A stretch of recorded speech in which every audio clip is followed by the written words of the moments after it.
Thank you for joining us on this live stream at SAG-AFTRA on YouTube. To stay informed about all of our live stream and video events, please subscribe to this channel. Do it now. Welcome to the President's Taskforce on Education, Outreach, and Engagement live stream on setting up and mastering the basics of home VO studios, produced in partnership with the SAG-AFTRA Foundation. The presentation will begin momentarily. If you have questions that you'd like to direct to today's guests, please email pteoe@sagaftra.org. That's pteoe@sagaftra.org. As a reminder, today's program is being recorded and you can watch the replay right here on SAG-AFTRA's YouTube channel. Now, please welcome today's host, SAG-AFTRA President Gabrielle Carteris. Thank you, Pam. Hi, everybody. Welcome. I hope you're all doing well. I'm going to keep my remarks short today because we have a lot of ground to cover. I think it's actually very exciting, this topic. I'm excited about our presentation. The past, actually, couple of months, we've been hosting some pretty exceptional webinars on everything from filing taxes to self-taping auditions to maintaining physical and emotional balance during this incredibly challenging time, the pandemic. And I have to say that thousands of members have tuned in, which is actually an indication to us, shows us that it's a very vital way for SAG-AFTRA to help navigate some of the unique challenges that we're experiencing as a result of the productions being shut down. So today's topic, setting up a home voiceover studio, could not be more relevant. I actually am able to do it at home and I'm very grateful. I'm stuck on, the fact I've been talking to members around the country, how resilient we all are. So many of you actually have been able to look at ways to do work.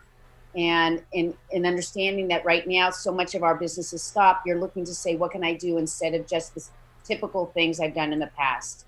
So until we're able to return to what we know, for the seasoned voiceover professionals among you, that might mean taking on the technical side of things. And for those of you who are used to performing in front of the camera, that means learning about voiceover work and exploring if there are opportunities for you that you had not actually realized. As unique as everyone's individual situations may be, there is one common denominator. You need to know how to master the basics of a home voiceover studio if you want to do voiceover work. And that is more important now than ever before, clearly. So who better to educate us than today's presenters? As you all know, today's co-host, the SAG-AFTRA Foundation's Don LaFontaine Voiceover Lab, is a leading resource for voiceover performers. At the lab, SAG-AFTRA members have access to a state-of-the-art recording facility, and through its programs, members can learn from and train with top voiceover instructions. I've actually had the benefit of that in my instructors, and I am very happy. We have with us today SAG-AFTRA Voiceover Performers Committee National Chair, Keith Farley. Hi, Keith. Hello, Gabrielle. Thank you for being here. We also have SAG-AFTRA Foundation National Director of Voiceover Programs, Aric Shuford, excuse me, and Aric, sorry. Aric actually has been very helpful to my learning how to do this work so that I can record when I'm not necessarily, when I'm traveling. So thank you for that, Aric. Sure. And SAG-AFTRA Foundation, Don LaFontaine Voiceover Lab Audio Engineer and Booth Director, Mike Varela. Hey, everyone. Hey. This is a very good team. So I want to share a bit of background. Well, actually, we're going to let the presenters speak in a moment about themselves. I also want to include Robert Marshall, who's the co-founder of Source Element, which is the company behind Source Connect, one of the ways that people are working to do their voiceover work, and you'll hear more about that. So I promise to keep my remarks short, but there are a few things that I want to add before we start. First, I actually want to take a moment to introduce our Executive Vice President, Rebecca Damon. Rebecca, thank you for being here today. Thank you, Gabrielle.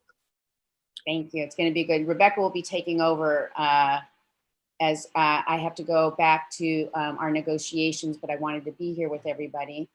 We're all working around the clock. This is important. I wanted to say before we begin, with our sister guilds and unions, exploring and employers and health experts to develop comprehensive safety protocols. And so we've been so busy doing that. I want you to know that we had last week signed onto the industry-wide labor management safety committee task force production, health and safety guidelines, otherwise known as the white paper. People may have known about that. It's a jumping off point for the more detailed protocols we're going to be unveiling soon. So please keep an eye on your inbox for updates coming soon. We know people are anxious about getting back to work, but we have to make sure that we can do it in a very safe way. So we have the white paper that's out there. It's a joint, and then we also are working on a joint union paper that will be coming out to you. Again, please stay connected to that so you can know how we're going to pursue work as the business starts to open up. If you have any questions you want to submit for our guests, you can email us at pteoe@sagaftra.org. That's pteoe@sagaftra.org. And we will take the questions, as many as we can today after the presentation. Without further ado, I would like Keith to please take it away. Thank you. Thank you, Gabrielle. It's great to be here this morning with all of you. If what's been told to me is to be believed, this will be the largest group of actors on any one of these streams by a factor of 2. We're hoping to have close to 5,000 actors here today. And that is just a thrill for me because voiceover has not slowed down. It has not been adversely affected by as much by the COVID virus. And while Disneyland may be shut down, I'll tell you that Disney animation is still cranking. And while the Warner Brothers lot is quiet as can be, that the folks in the video game department and the animation are doing more than ever before. In fact, Looney Tunes, I read this week, is more popular than Game of Thrones. So work for animation and video game actors has not slowed down one iota. And as an actor myself, as a director myself, with 23 years of experience in this business, I know that from firsthand knowledge that this industry is not slowing down. It's only picking up steam. So I'm thrilled to be here today on this really important panel about how you can get in on the work, not just in video games and animation, but also in commercial VO, also in audiobooks, which have not slowed down at all. Actors doing audiobooks work from home all the time. Corporate educational videos, explainers. The VO world continues to grow. And if you've got a home studio, you're not restricted about where you can be to do your work. And the same guidelines that the Blue Ribbon Committee and the white paper outline don't exist when you have a home studio. So it's going to be great today to have some experts who can give you advice on how to set up from the most basic home studio to the most completely soundproof, professional, pristine audio that you can have. So we're lucky today to be here with Aric Shuford, Mike Varela, and Rob Marshall. I'll throw it to you, Aric. If you want to tell us a little bit about the work that you do in the Don LaFontaine Voiceover Lab at SAG-AFTRA. Thanks, Keith. Appreciate it. Yeah, so my name is Aric Shuford. I'm the National Director of Voiceover Programming for the SAG-AFTRA Foundation. We have 2 different studios, one in Los Angeles, which is called the Don LaFontaine Voiceover Lab, and another facility in New York, which is the EIF Voiceover Lab of the SAG-AFTRA Foundation. When I first started, we had one studio, one facility, and that was the DLF, but we've expanded it, which is great. We also do some national programming occasionally, which is excellent as well. And the idea behind the program is simply to pay it forward and to give back to the community. Don LaFontaine was a very generous soul, super successful voiceover actor, but he always had time for folks that were aspiring to get to where he was. He gave back to the community on a regular basis, and the VO Lab came about as a result of that generosity and to continue that mission of giving back to the VO community. Thank you, Aric. We know we're going to hear a lot from you today about how to set up a home studio, so thank you for that. Mike Varela, you want to tell us a little bit about where you come from and what you do? Yeah, I am a post-production engineer and director. I work both in the post and the voiceover fields. I have had the privilege of being at the lab since its opening in 2010. So I've been there a long time, which is great. Seen a lot of actors, helped a lot of people. The facility is fantastic. We have state-of-the-art gear, which is great, and the sound space is amazing. So looking forward to get back in there at some point. And I'll be doing the talk today about your home studio with all the technical details. So. Thank you, Mike. We're also fortunate.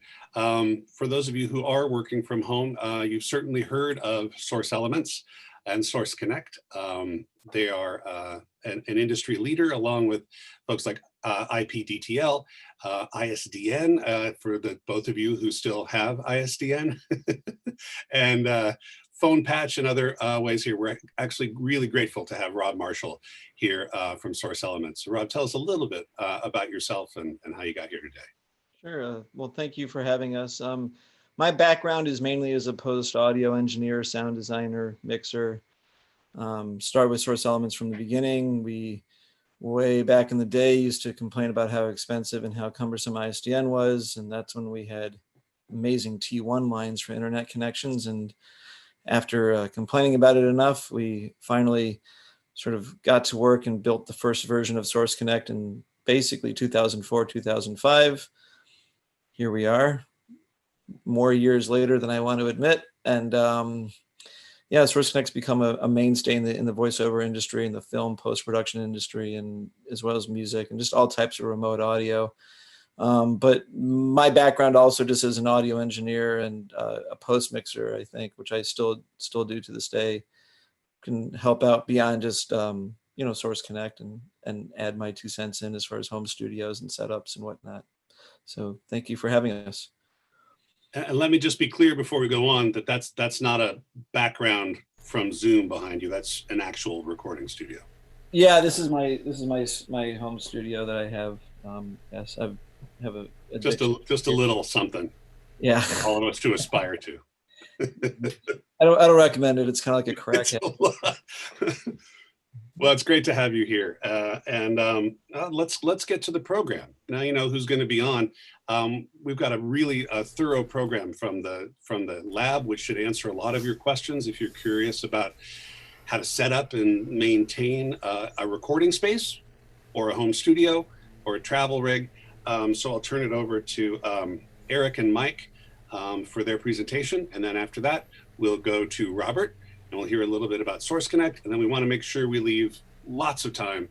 I've seen, once again, the popularity of this panel is off the charts. 7-8 pages of questions from members that have already come in, and then we're going to have try to get to as many of those as possible. So I'll stop talking and turn it over to Aric and Mike. All right, thank you very much. We always start at the beginning.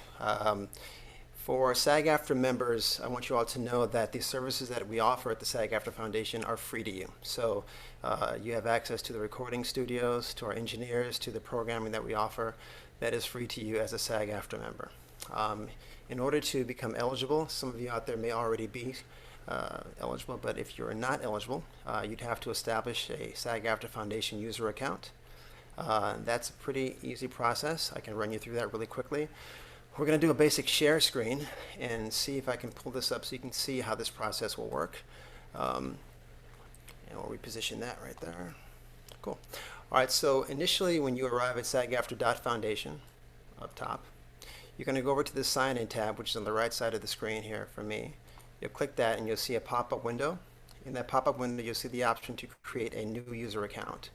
Once you click that, you'll fill out the complete application that's there, and at the bottom of that you would save that or sign up, and you'll be emailed a prompt that will in essence just serve as a verification of your email. You click onto that takes you back to the page, and you can then activate your account. That gets you in. So once you sign into the Foundation user account, you will arrive at your welcome page here. In order to get to the application, you go to Performance Programs. You'll see that there's the VoiceOver Labs to the right side of the screen again. You click onto that. You'll scroll down, and in this instance, there's some information here about the lab and what it does. There's contact information here on the other side of the screen. But for all intents and purposes here today, we'll click on the Don LaFontaine VoiceOver Lab link here. You scroll a bit, and you'll see that it asks, how can I use the DLF VoiceOver Lab? The online application link is there for you. You complete the online application, and you then search for an orientation. Now you can come back to this page, or you can simply go down to the program calendar, which is always active no matter where you are on the website. By clicking the program calendar, that will take you to all the options that we have available basically that are coming up. And usually for orientations, they're happening online, and we're having them every week now. So they accommodate anywhere from 100 to 500 people, depending on the number of folks that are interested. You can certainly join us that way. When you get to that program calendar, you can just basically highlight VoiceOver, and you'll see all the programs that are coming up on the VoiceOver side of things. That's a little slow right now, but I think there are 3 that are set over the next week that we have coming up. So this is where you'd find that programming, as you can see there. So a variety of classes. A lot of times you'll see orientations, you'll see workout groups, you'll see instructor-led courses, you'll see a lot of the tech classes that we offer, specifically on software. We have an Audacity class coming up on Thursday, so there's a host of options that you can utilize when you're at the VO Lab. Coming out of that, this information obviously is on our website and available to you all. Again, I just want to emphasize the fact that it is free as a SAG-AFTRA member, and once we're back in our physical space, it's a pretty interesting process, because once you're in the lab, we teach everyone that is inclined to learn how to use the audio software, whether it's Audacity or Twisted Wave, to get you started. Disclaimer, we don't necessarily endorse either one of those products. However, they are pretty easy to master, so that's how we start you off. Since we don't have that option now, everyone can essentially, once you have eligibility, jump in to the classes that we offer. We ask that you, do so, take full advantage of the program, and it's a good place to learn, good place to build community, and we're looking forward to meeting you. That's all I got for that. We'll turn the presentation over to Mike Varela, and Mike will take us into the home studio setup. Mike. Thanks, Aric. Welcome to the talk. I'm going to share my screen here. Behind will be a PDF that all of you should see. See if I can minimize this a bit here. So we host a bunch of online classes now. We were obviously in the space until the coronavirus hit. So we are now doing a lot of stuff online. And both New York and Los Angeles host different classes related to a bunch of stuff in VoiceOver, classes on how to use gear, how to use software, how to hook up equipment. We do workout groups. We do acting classes as well, VoiceOver acting classes and coach stuff, which is kind of cool. So take a look at the calendar for the stuff, sign up for that. But today I'm going to talk about getting started in VoiceOver with the home studio equipment. This is a question that a lot of people have because they want to work from home. So luckily, you have a computer, you're here, you're viewing this talk. So the big part of it has been paid for. So you generally need to get some gear. So the talk is going to be about some basic stuff to get up and going. So what we're going to cover is a general introduction. We're going to talk a little bit about gear and software. We'll go through some process. And then I'm going to do a small demonstration. I'm going to use a program called Twisted Wave that we like a lot, that we start people off with in both the New York and the Los Angeles VoiceOver labs. And while we do use Twisted Wave in this talk, we also do classes with Audacity and also Pro Tools as well. So there's a lot of other programs out there. And then lastly, we'll go through some further thoughts. So to start off, the general introduction, or the why. So VoiceOver is a creative art and can be created and performed from a home studio, which is great. So during this time, it's been easier actually to move to your house to do this, because a lot of VoiceOver artists who've been working in the industry already were at home.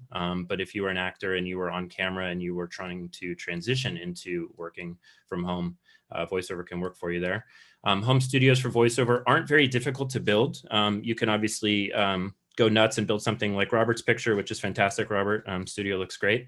But it's often a choice of location, gear considerations, and a connections to equipment. And we're going to kind of cover a little bit of that in the talk today. So gear and software that doesn't need to break the bank. Overall, the cost for some of this stuff is fairly low. And then there's an industry knowledge base that's pretty large and available. Obviously, social media is in on that, but I'd like to point you to the Voiceover labs, both in Los Angeles and New York, for educational resources and knowledge. And taking some of the classes will help you get set up.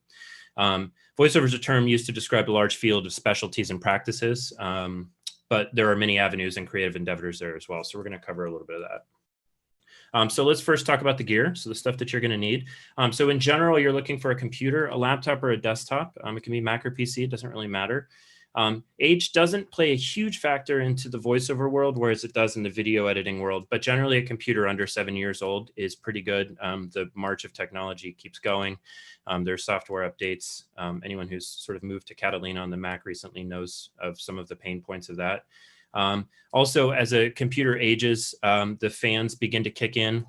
And while you're working on web browsing and word processing, it doesn't really matter as much. But in the audio world, it actually does matter a lot. You want to keep the fan noise out of your recording. And most of us are using the program and the computer for scripting.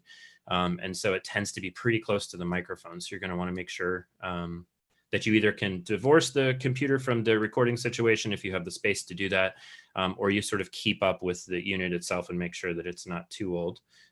If you have a computer that's about 4 years or younger, you should be pretty good. Tablets also should be considered when mobile recording is a primary concern. I am a bigger fan of home studio recording in a setup space. I think the acting ability and the system is a little bit better than going mobile, but I know a lot of you have questions about being out and about through the city and needing to record auditions kind of wherever you go. So iPads and phones can be considered for that stuff, but generally the detractor in sound is sort of the environments you record in. And at home, at least it's cordoned off and protected, whereas in a car or out on the street, you have, birds and traffic and stuff. But it can be done. And then for some of you who have older computers, want to bring a little life back into them, we often talk about this in our classes. We've sort of moved over the last few years from spinning disks in our computers to solid state drives, and the hookup of those drives isn't too technical. There's resources online. The reason that I mention this is because they can stop fan noises from coming on more rapidly, and also they're a lot quicker, and so you can have a device that's a little older and breathe some life back into it. You're going to need to get a microphone, and you get to make a choice here. You get to choose between an analog system, which also comes with the added cost of having to buy an audio interface. This is how we mostly record in studios for both music, voiceover, and post. An analog microphone, which I'm going to show you a little bit in the demonstration, is a unit that gets hooked up into an audio interface or a sound card. And then that unit translates the analog signal, the sound pressure level, into binary code for your computer. But it also gives you some hardware to actually touch and move. So you have gain input controls, which are nice to be able to move quickly, headphone controls. And then one of the benefits of having an audio interface is generally the sound is slightly better, but also the return trip of the sound from your microphone to your headphones, which can be delayed sometimes in digital systems, doesn't have that effect with audio interfaces. So there's sort of a direct monitor feature that's usually built into those. Cost should be consideration, though. If you're just starting out, we find that a lot of people who are new are obviously looking not to break the bank, and so they're trying to choose the best solution that's going to give them the best sound for not a lot of money. Totally understand that conversation. So if you're in that world, we usually talk to people about USB microphones or digital microphones. These are a lot simpler to use, and in a good space, they sound fantastic. There are a lot of models on the market that you can choose from. Generally, they range anywhere from about $100 to about $250, but most of them are somewhere right around in the 160, 170 range. And they're very easy to use. Just hook them up with a USB cable, plug them into your computer, and you're good to go. These are the two cable types. I wanted to show this because while some of you are getting started in USB, it's important to just know what cables look like. So if you're going to a store to purchase things, you have an idea. So the top cable up above is an XLR cable. That's used in every microphone system that's an analog system. So we connect one of those sides to an analog microphone and the other side to a preamplifier or to a sound card, which includes a preamplifier. And that's how you connect the microphone to that unit. And then lower, of course, is a USB cable, and that's used in the digital microphones, the USB microphones. This is an audio interface. Sometimes we call it a sound card. This is used in the analog mic systems, as I was talking about. This is used to translate the analog signal into a digital one for your computer. So in essence, this sits between your microphone and your laptop or desktop. So you're going to plug the microphone into the front face of this unit, and then with the XLR cable that I just showed you, and then out of this comes a USB cable that gets plugged into the side of a laptop or desktop. So it's just an extra piece of kit. Audio interfaces generally, just cost-wise, run anywhere from about $100 to a couple $100. Mostly, which is good for you guys, in the voiceover world, you're not looking for a lot of extra inputs to these units. You don't usually record with multiple microphones. And so you can usually pay less, which is great, and have just a single mic input. So these convert analog signal to digital. There's generally a better sound profile and conversion with these units because they're doing a specific task. They're not trying to be a microphone and also a conversion from analog to digital. Also, hardware offers the ability to modify the signal quickly. Most of you who are doing commercial reads will be fairly consistent in your volume level. But those of you who are doing animation or video game even might need to be changing the input gain of your volume because the microphone can't match the level of volume that you're putting out for the different lines that you're going to read. So it is nice to be able to change that quickly. Monitoring, like I'd mentioned before, is also real time. This is one of the nice features of an audio interface. And then the monitor quality is generally better out of these units than it is out of a digital microphone or even out of your laptop. So mostly the units that get put together, the laptops that we use or the desktops, don't come with really good audio systems. It's not really a priority for computer manufacturers. And so you can kind of hear sometimes some noise in the headphones. And that's rid when you buy an audio interface or a decent USB microphone with a sound card built in. You also want to get a pop filter. This is the black ring here. It's strapped with like a kind of a lady's hosiery material across it, and it gets strapped to a mic stand. This will help stop the plosives, as we call them, the P's and the B's in language that hits the microphone capsule and creates kind of a big bass hit in the recording. We also, it's kind of gross, but most of us spit when we speak as well, and we want to keep that off of the capsule so that the microphone remains pristine for a long time. These are usually pretty cheap. They're anywhere from 15 to 25 bucks, and they affix directly to the mic stand, which is nice. So you want to put this directly between you and the microphone, and a good indication of distance between the microphone and your mouth. It's usually anywhere from about 6 to 8 or 9 inches is the hang loose sign. If you know that from Hawaii, push out of your pinky and your thumb. If you put the thumb at your mouth and you put the pinky at the microphone, not the pop filter, that's a good indication of distance. The pop filter should go somewhere in between that. And then you'll want to get a microphone stand if you can. Some of you will sit, some of you will stand, some of you will want to change during the recording process. These are very easy to use. They're often inexpensive, and they give you the flexibility. And they also generally isolate the microphone from the space. So from your desk, if you're sitting in a desk, or from some other units. Sometimes if you have rumble in wood floors, you might want to actually put a stand on some blankets or pillows to isolate it a little further. They're used in conjunction with a pop filter. So the pop filter that we just talked about would affix right to the mic stand itself. Generally, they're fairly cheap. And they come in a couple varieties. So the one that we're looking at here is a tripod stand that comes, that stands on a floor and raises up for you to stand. But some of you will want to work at a desk.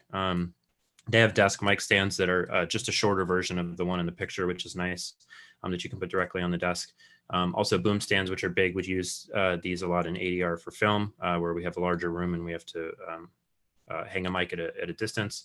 And then there's also drum mic stands, which are small. I didn't mention in here, but they're often used as well as broadcast arms, which are the sort of scissor arms that they'll use in radio stations.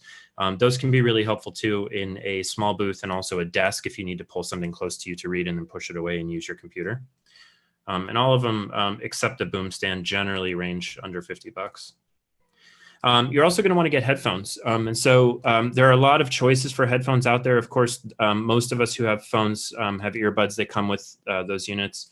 And then some of you will have some noise canceling headphones or some consumer brands that you really like because they sound great. We often tell people to stay away from a lot of those in the audio world because we're looking for reference or flat audio to come back from the microphone as pristine as it was recorded so that we can make adjustments to the audio signal based on what we're hearing. And so in the terms of earbuds, often the movement in your ear changes the frequency response of those greatly, even by millimeters. So if you're just doing some basic editing, it should be okay. But if you're referencing your audio to make sure that it sounds as good as you want it to, you really do need to hear all the artifacts in the recording. Noise canceling obviously is bad because we need to hear noise. And then a lot of consumer headphones enable sort of a loudness process, which increases generally the bass and the treble to make it sound a little sweeter. And we don't want your headphones to sort of lie to you about the signal that's coming from your microphone. So audio specific headphones that are used in the industry are some of the flattest frequency response headphones that you can get, and will give you the truth from what comes off of your microphone. This is a picture of a nice pair. Well, we don't endorse a specific brand. There are many brands out there, but you're looking for headphones from Sony, from Bayer Dynamic, AKG, Sennheiser, Audio-Technica. They all make great headphones. Generally, headphones range between $80 and about $140. $100 is kind of the sweet spot for most of them. And you're looking for, if you can try one on at some point, you're looking for one that is not fatiguing, because you'll often wear it for a duration of time. And if you're in the audiobook world, you're probably going to be wearing it for at least 2 to 4 hours. So you want something that won't clamp down on your head and give you a headache and feel comfortable. You're generally looking for circumaural as well, which is an over the ear. So it scoops around the ear and sits against your head. You're not looking for on-ear headphones. And you're generally looking for closed back as well, meaning as in this picture, there's no screen for the speaker to leak out into the world, mostly because the places that we record for home audio have noise in them, and you need to hear that coming from the microphone and not from the outside world. So closed back circumaural headphone is a good choice. So move on to software. We call the program that we use to record audio a DAW, or a digital audio workstation. So sometimes you'll call it a DAW, or hear it be called DAW. And we'll talk a little bit about plugins as well. So these are a couple packages that you can purchase or get for free to record. Pro Tools overwhelmingly is used to record music and post, and it works on Mac and PC. Twisted Wave, I'm actually going to show you in a little bit on my computer. It's Mac only, unfortunately, but we teach it at the Voiceover Labs because it's very easy to use. And we wanted to give people an opportunity to stay away from the hardcore tech and really focus on being an actor. And that program does a good job of allowing you to do that. Aric mentioned that we're having an Audacity class coming up, which is great. We teach that as well, and that's on Mac and PC, and that's free. That's one of the packages that's free that you can download. A lot of people will start with that package because it works really well. And then there are a bunch of other ones, Reaper, Logic, SoundForge, Audition, and Sound Studio. These are all other packages. They all sound the same. Binary code sounds like binary code. It's all, the same. It's all based on ergonomics and functionality and industry usage. Just kind of where all the price comes in. And they range anywhere from like $100 or free to $100 to a couple $100 in the case of Pro Tools. Plugins are extra packages that you can install into all of these programs that allow you to add functionality to do things like noise reduction or equalization, to change the bass or the treble of your audio, to compress it to make it sound more even, and then to limit it to make sure that some of your audio peaks don't go over a certain point. So some of the packages that you will download, the DAWs that you will download, come with effects or plugins, or kind of synonymous in term. And you can use those. And then you can also go out and find free or purchase extra plugins to use in your program to do things. We cover this a lot in our advanced courses. So we have a couple software classes at the lab. We do a Twisted Wave course, an Audacity course, and a Pro Tools course. And we break them into a 101 and a 102 level. And the 101 is generally getting in, learning the interface, recording, doing some editing, and export options. And then the 102 is where we really start to cover workflow enhancements. We start to talk about plugins, a little bit about equalization. Certainly noise reduction comes up. The home studio for most of us living in a city can be kind of loud. And you generally want to reduce that noise floor or the sound of your home in the microphone as much as you can. The best place to do that, of course, is to start with the acoustic space. So blankets and duvets and closets and places that you can sort of go in to stop the sound from outside. Closing windows, of course, helps. But sometimes even doing that, the sound of the studio is still rather loud. And so sometimes you'll turn to software to help you do that. And so noise reduction software would help you lower the noise floor of your recordings in post after you've recorded. Okay, so let's talk about the process. So generally when you're working with programs to record, there's an order of operations that you should follow. And this is pretty important because a lot of you have laptops, and a lot of you who have laptops have microphones built into the lid of your laptop. And that microphone obviously is used to pick up sound for Skype and FaceTime and Zoom and whatever. And the order at which you plug the devices in and how you explicitly sort of set your devices in the program might mean the difference between you using your nice microphone that you've purchased or the lid of your laptop. Levels look like levels when you're watching a meter bounce, and unfortunately you might, at the end of the nice take that you've just done, realize you were using the lid of your laptop. So we want to make sure that you sort of focus on this order of operations. So first is obviously turn on the computer. Then you're going to want to connect your gear. So this could be the USB microphone that you're using to record. So you'll plug it in. Most USB microphones have some type of light or indicator on them that they're working. Or if you have an analog microphone, you need to plug the audio interface with its USB or Thunderbolt cable into your laptop or desktop. Usually also lights will indicate on that device saying that it's on, and then you can plug the microphone into that. Once you have connected the gear, then it's time to open the digital audio workstation. So in this case, it would be Pro Tools or Twisted Wave or Audacity.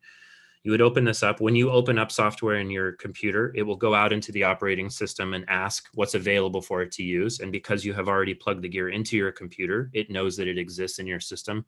And then the inputs and outputs of that software then will show up where they're supposed to. Lastly, after you choose to open the software, you need to go into the audio settings of your program, and they differ per program. Some of them are very easy to use. They're right on the interface in the front window. Some of them you have to go into a preferences menu. But at that point, you need to explicitly choose the hardware that you would like to use. So your computer doesn't make assumptions about you and about what you want to do. And sometimes it's incorrect in choosing the wrong microphone. And so you need to be explicit with it and say, I would like to use this USB microphone or this audio interface if that's the way you're going to go. So following this is pretty important. And then when you go to create a track, a good old tested way of checking it is to scratch the grill of the microphone lightly with your fingernail or to tap it just to make sure that that's the unit that you're using and not the laptop lid. When you're going into recording, there's some basic steps that you should follow. First, you need to practice the script. That's important. You're all actors, so you know that. Generally record as many takes as you need. Don't stop to edit and focus on the acting. We find that as people get used to the programs that they use to record and edit, they get really excited about editing a lot and about sort of fixing things. It can be fun. But you're here as actors first and sort of technicians second. And I would caution you to really focus on the acting and less on the technology. Recording in your computer for audio is sort of essentially free. Most of us have large hard drives and you're unlikely to record past the size of your hard drive on your computer. So it's sort of prudent for you to record as many takes as you need until you feel like you really nailed it, and then stop and go to the computer and sit down and really then focus on the acting. You can edit to one take by deleting everything that you don't want, or you can comp. Comping is the process of copying and pasting things together to make a take, sort of a Frankenstein take out of a bunch of different things. Comping is normal in the industry, but only to a certain level. If you feel like you're really cutting a lot of places out of other takes and building something new, you really need to focus again on the acting and performing, because when you do get into a booth at some point to do a job, you really get a couple runs at it. They're not going to comp the whole thing together to build something. And so you're going to need to nail it in a few takes, and you kind of want to practice that at home. When you're done for an audition, we always normalize. This is a global process that increases the volume of your overall audio to a specific level. Many of you will record at different levels, obviously, because you have different gear at your house. But the person who listens to your take at the end really wants to listen to a consistent take volume level between actors. And so it's very easy. Every program that you use to record comes with a normalize button. You simply highlight all the audio, hit normalize, and raise it up, and then save the file. You want to always save in a desired format. So if you're saving an audition, that's always the MP3 format. And if you're saving a file to keep around because you really love it and you want to go back and edit later, you'll be saving in the WAV format. WAV files can be edited many times without any loss in quality, whereas the crush to an MP3, the creation of an MP3 file is sort of a one-way trip. You shrink the file down in size so that you can send it through email or put it on a website. And you've essentially thrown out a large percentage of the data in that file to make it small. The process is psychoacoustic, so hopefully we don't hear a loss in quality. But you can never come back from an MP3. You can always change the extension through transcoding, but you never gain back that quality. So if you feel like at some point you want to keep that file around and do something with it later, you might want to save it as a wave and also as an MP3. And then lastly, we send it, and almost always in this case, it's email. If you're sending large files to someone to work on afterwards, then you can use, Hightail or WeTransfer or FTP or something like that. So let me go through a quick demonstration. So I'm going to pull off the screen share here, and I'm going to go to my camera, which I wonder if I can make big. Is there a way for me to make myself big? I'm looking at Zoom, so maybe you've already focused me on the YouTube stream. So I have some gear here, and it's just generally some gear that we use in the lab. So I am talking to you today through a USB microphone because it's very easy to hook up to a laptop. This happens to be a Rode model that we like a lot. Has a really great sound. As I get closer to it, my voice sounds amazing, right? We also have an analog system here we use in our lab, a Focusrite audio interface. There was a picture of that. And I only bring this up because I just wanted to show you the connections to the software and the gear. We don't specifically use these all the time. They work well, but we have other units that we use in the space as well. So we'll first start with the audio interface. So if we're going to go the analog route, we have to get a audio interface, which is this unit. It's about $130 or so. Has multiple inputs on the front. So a microphone cable would go here. And if you had a second microphone here, and then there's a gain dial, which is where we turn the volume of the microphone up or down in the front. I happen to have an XLR cable here as well. This is a standard analog microphone cable.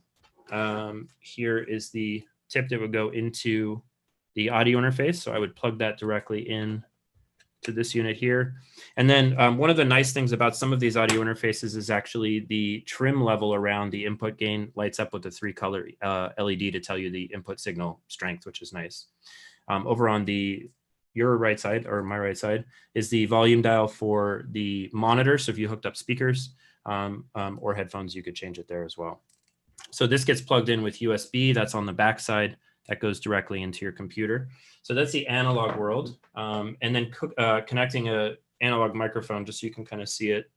So I happen to have an analog microphone here. And you would connect the bottom of the microphone cable as such, snapped in. Almost all microphones that you're likely to use in the voiceover world need phantom power to operate. So I just want to show you that as well. I'm going to unhook the cable here. So there is a button on all audio interfaces, and on this one, it happens to be near the top called 48V or phantom power. I would click that, it would go red, and it would activate with power the input gain of the microphone, input 1 and 2. And it would activate the capsule of the microphone so that I could start recording. Without this, you would not hear any signal. And it's actually safe for most microphones these days to just leave this on for the entirety of your usage of this unit. In the USB world, most all of you have seen a USB cable, so I'm just going to show you one quickly. It's a standard USB cable. This gets plugged into the microphone and gets plugged into your laptop or desktop. Most USB microphones these days come with a headphone port, and just to show you what that looks like, there is a jack on the side of the microphone, and this allows me to hear directly from the microphone itself, sidestepping the latency or the delay that you might have in the round trip between the microphone and your headphones. Some microphones give you gain adjustment on the side or the front. It's about 50-50 with USB microphones. Some of these also have a mix knob between the computer and the microphone. We kind of cover that a little bit in our classes. And then there's a trim level for the headphone output to give you more or less gain in your headphones, which is usually just set to taste, whatever you like. So I'm going to go back into screen share mode, and I'm going to show you Twisted Wave just to show you how we hook this stuff up. Let me just minimize this talk here. So I'm on a Mac. This is my desktop here. I'm going to go down to, let me just, move Zoom real quick. There we go. I'm going to go down, and Twisted Wave is in my dock. I'm going to click on that and open up the program. I will go up to File, and I will go to New. And in the voiceover world, because you're a single person working on a single microphone, we always record in mono. We don't record in stereo because it's impossible with a single microphone. You're just duplicating data to the right channel, so your file size goes up by 2 for no reason. And a mono file played back on most computer systems and phones will actually port the signal to the left and to the right speaker, so the person will hear it in both earphones. And then you have a choice in your recording settings for your auditions or your takes. I would encourage you to match the spec sheet that comes to you from your agent or from some company that you're working with The two parameters that we often choose when we're recording audio is the bit depth, which is the word length of the recorded file, and the sample rate, or how many times we take snapshots or pictures of the audio per second. And you can see that this number is fairly large. So 44,100 hertz is samples per second. 16-bit and 44,100 is the CD sample, and it's been that way for the last 30 years for all countries, creating compact discs. It's also a pretty standard rate for auditions. And also the stipulated rate for ACX and Audible for audiobooks as well. And I think that might just be a holdover from the CD world. Film works a little bit higher. We work in 24-bit and generally 48,000 hertz. But I mostly encourage people when they're starting out with auditions just to work in 16-bit and 44,100 hertz. No one's really going to check the file. This is an ephemeral piece of audio that's going to go out and get listened to, and there's no reason to really over-record in depth or file size for no reason. So once these settings are put together, I'm going to hit OK. And I'm going to open up, and the program is incredibly easy to use. This is Twisted Wave on a Mac. And the way that this works is we record in the large window here. We have a nice meter over on the right that gives us an indication of our level, which is great. They've color coded this from a green area to a yellow area to a red area. These were created by the manufacturer of the program. In general, it's allowable for you to record in all of these color zones, just not to go over 0 at the top. At that point, you've overmodulated and possibly distorted your audio. So you want to make sure to change the gain. Again, that would be the knob on the audio interface or on the USB microphone to taste with the type of recording that you're going to do today. Up on the top, we have a horizontal bar, which is the overview window, which shows us where we are in the entirety of the recording. That's really helpful. We might be zoomed in below looking at some audio, fixing a couple things, but might need to see where we are in that space up above.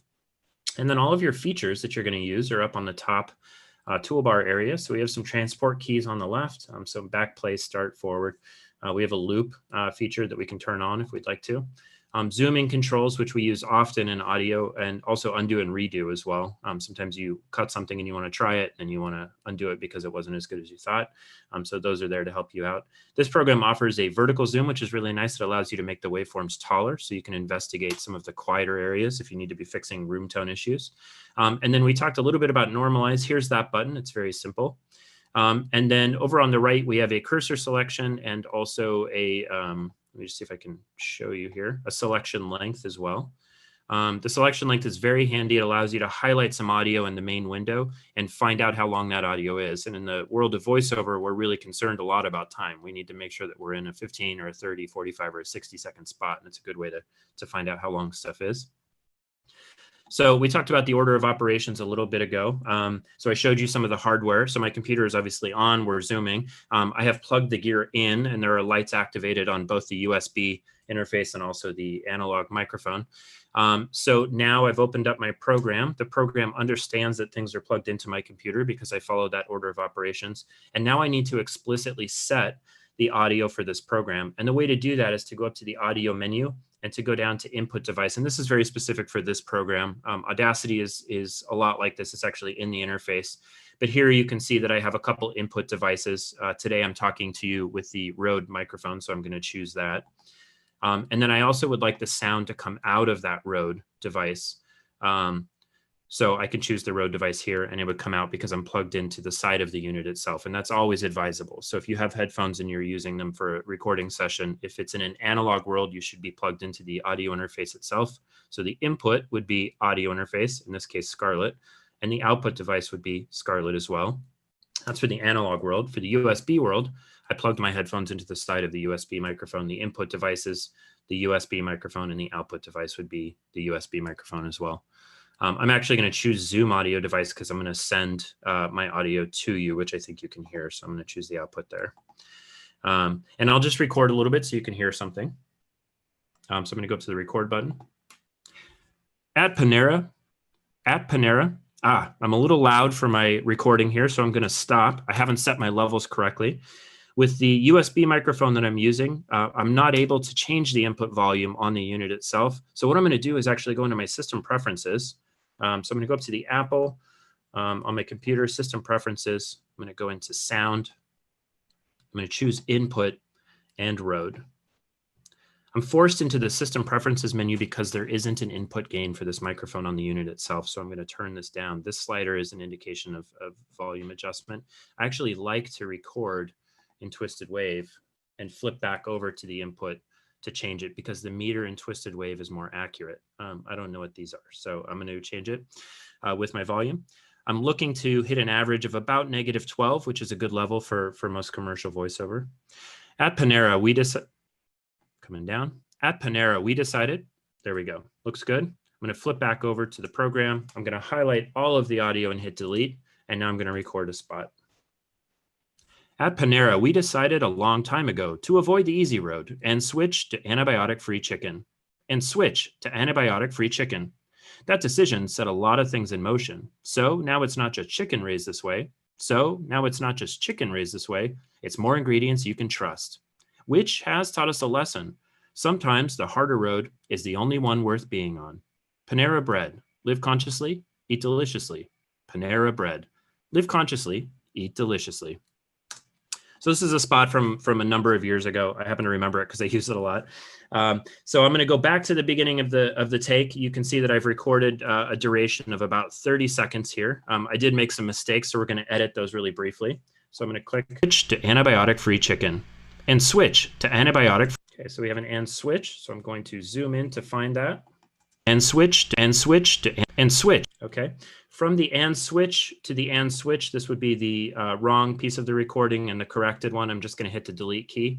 A hallmark of this type of program is everything on the right-hand side will collapse to the left, decreasing the space after I hit the delete key, which I just did. Easy road and switch to antibiotic-free chicken.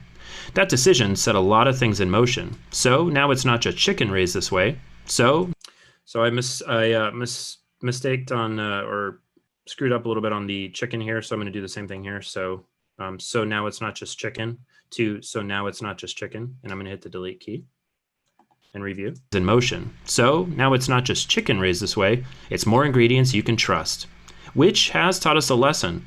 Sometimes the harder road is the only one worth being on. Panera Bread, live consciously, eat deliciously.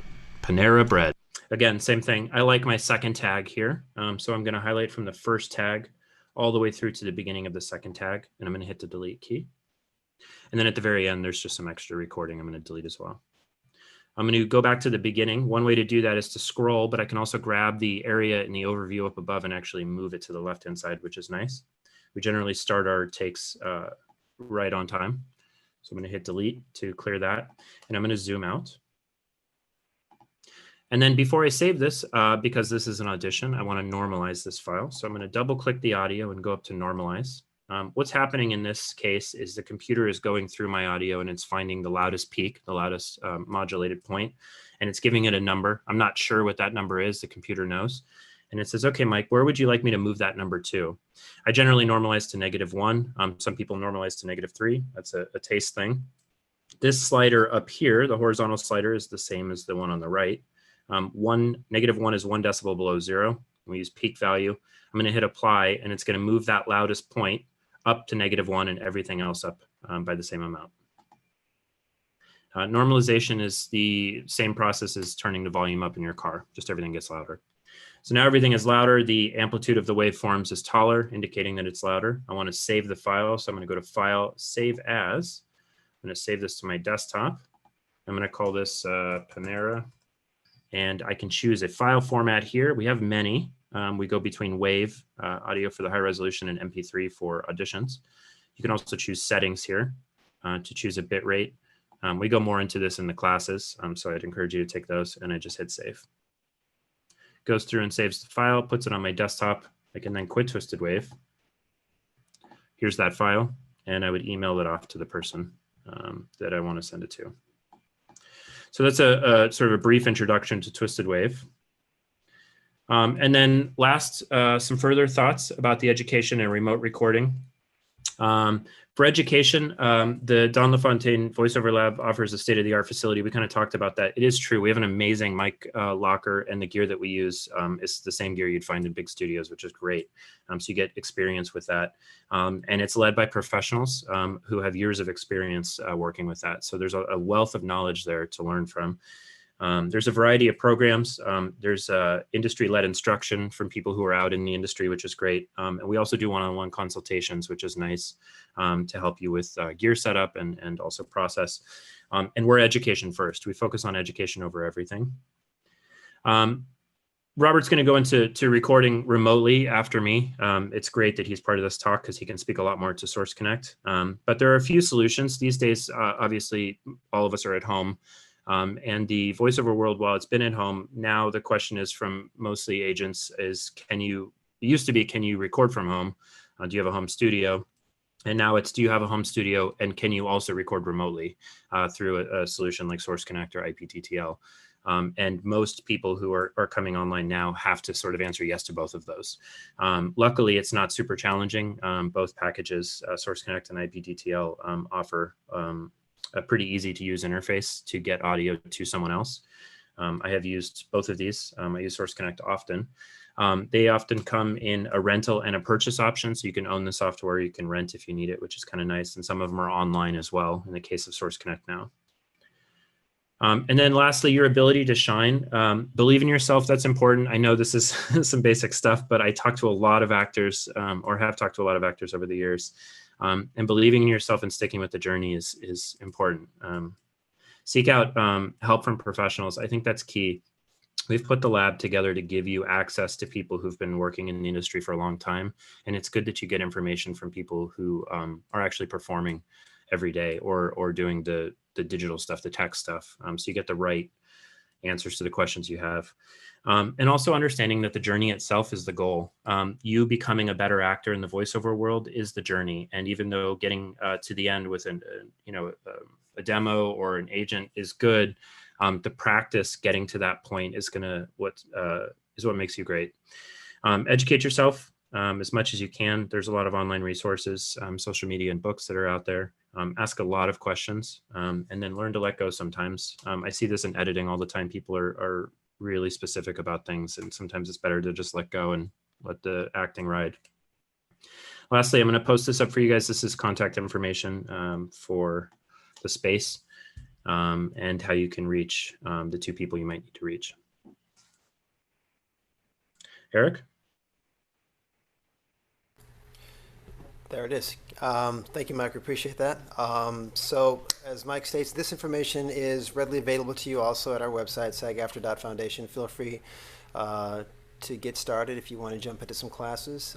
We have things happening pretty much every day of the week.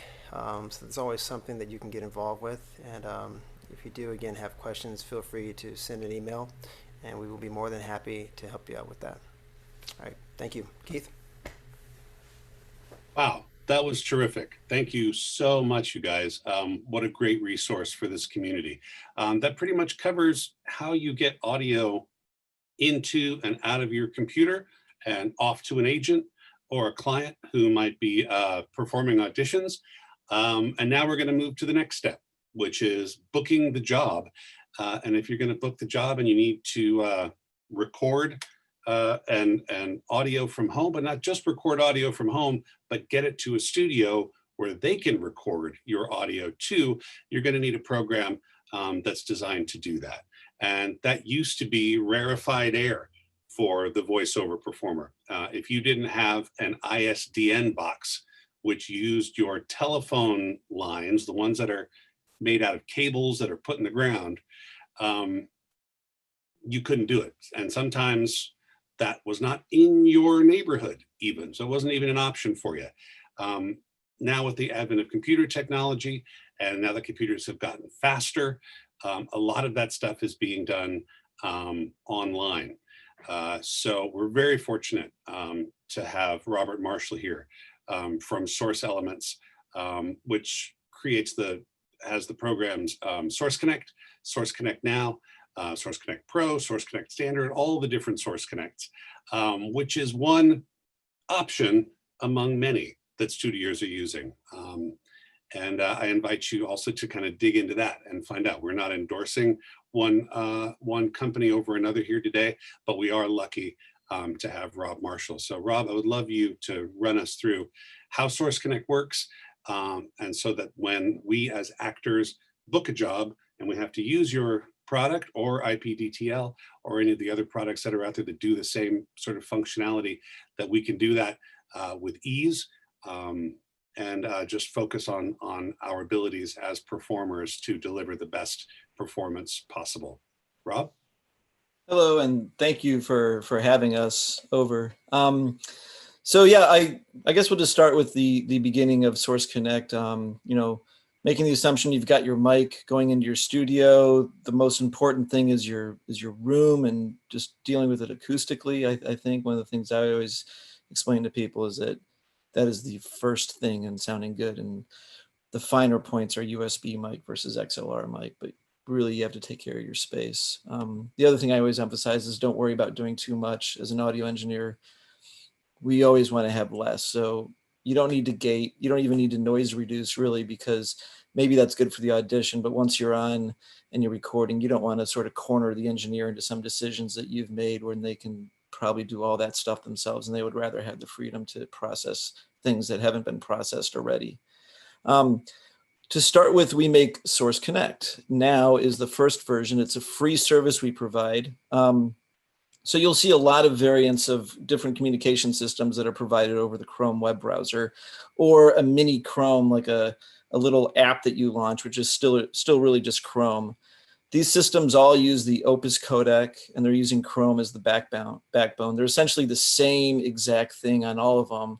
They're just a different implementation, the skin, the GUI, the way it works in particular, but just like with the audio interfaces and things like that, or the programs that record audio, it's the same encoding, it's the same decoding, it's the same transport, which is Chrome. So I'll share my screen here, and I'll show you our Source Connect now will be the first one. Let's see, one participant.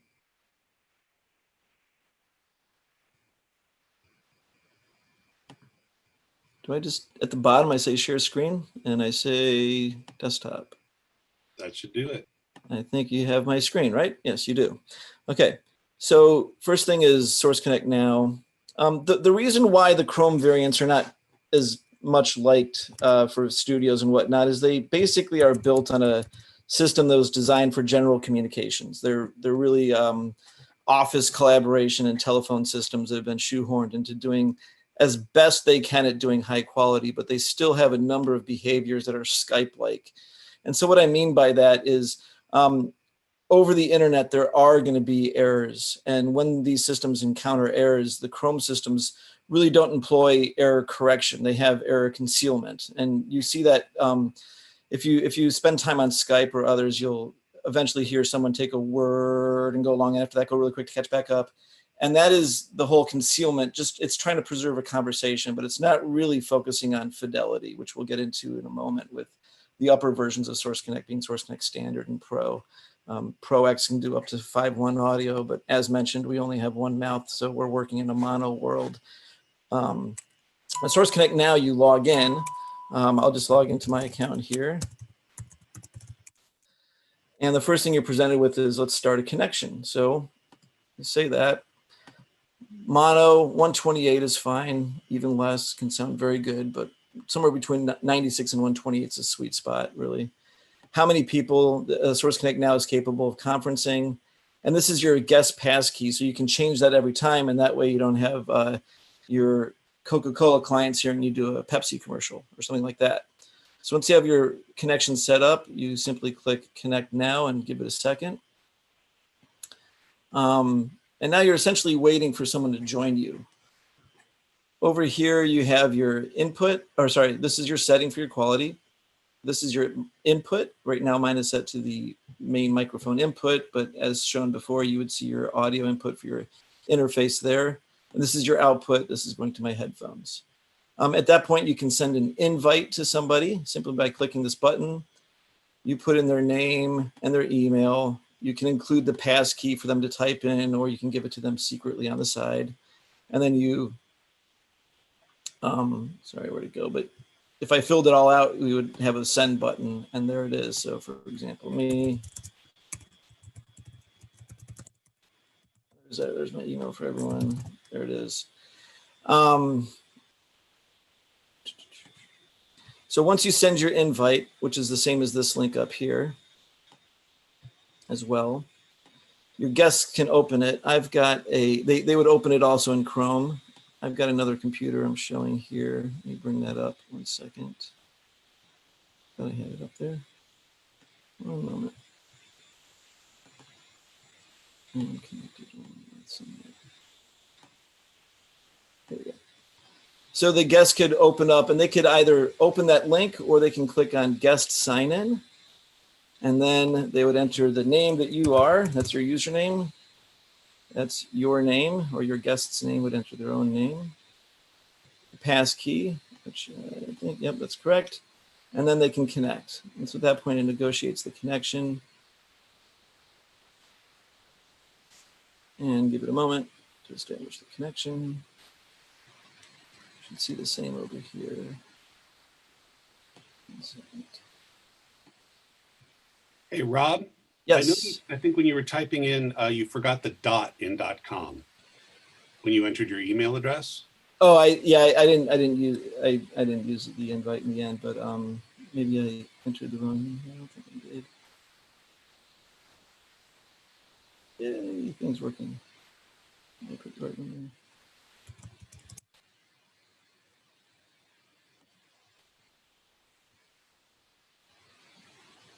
And I will also say for the folks who are watching this at home, that frequently if you're booked for a job, you'll be the person receiving the invitation from the studio. So from our end, it's frequently just clicking on that accept the invitation, enter the passkey, and then you're in the session. So we don't usually, because we're not studios, start from the invitation side. Right, you're often responding to the invitation. So here's the connection establishing, and then you'll see both connected. I'll mute that so I don't hear myself. So this is your send right there, and this is what you're receiving from your client, and you can control the volume right there. And as simple as that, that is Source Connect now. You're now connected in as best quality as it can do, usually broadcast quality at least, but it does have that possibility for time stretching and changing the bit rate, which is known as variable bit rate, because it doesn't really correct errors, it more conceals them. So often on these systems, you'll definitely want to record a backup, and maybe even you'll be expected to deliver it, because the Chrome systems are a little bit more the sort of void between a phone patch and something really like ISDN. Even when you're, so for instance, we offer our own bridge, but even when you're bridging from Chrome to ISDN, the bridge essentially combines the worst attributes of each system that it's bridging together. So you'll get the time stretching artifacts that you might see over Chrome basically transmitted over ISDN. But yet you can essentially do bridges, and there's various bridging services, including our own. When you jump up into Source Connect, the next version is Source Connect Standard. So I'll close out Chrome here. Source Connect Standard is pretty much the default version that that the talent need. That's Pro X, sorry. It is very simple to use, essentially similar to Skype. So you have a username and a password to log in with.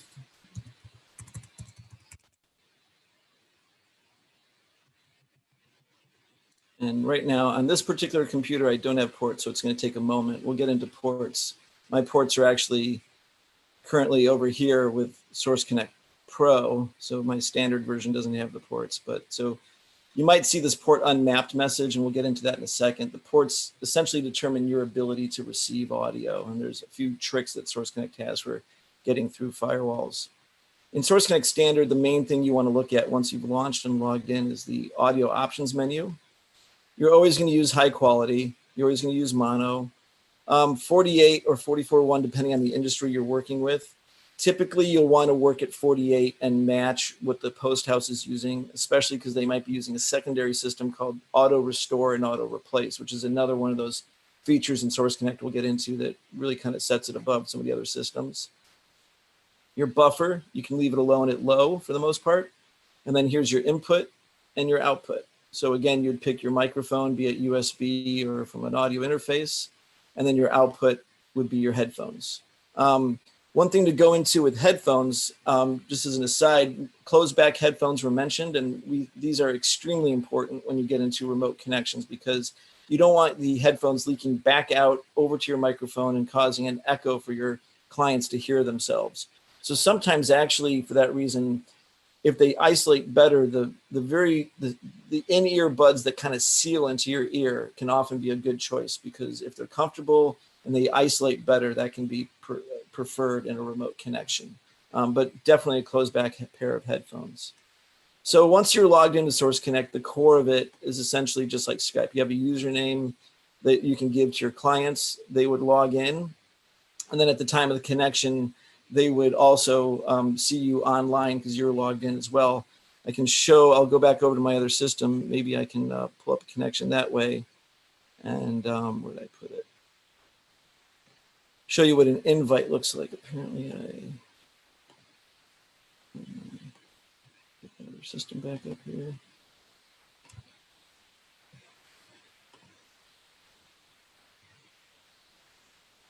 So we'll close that one. Use that even. Pull up Source Connect. I think that ought to work for an account.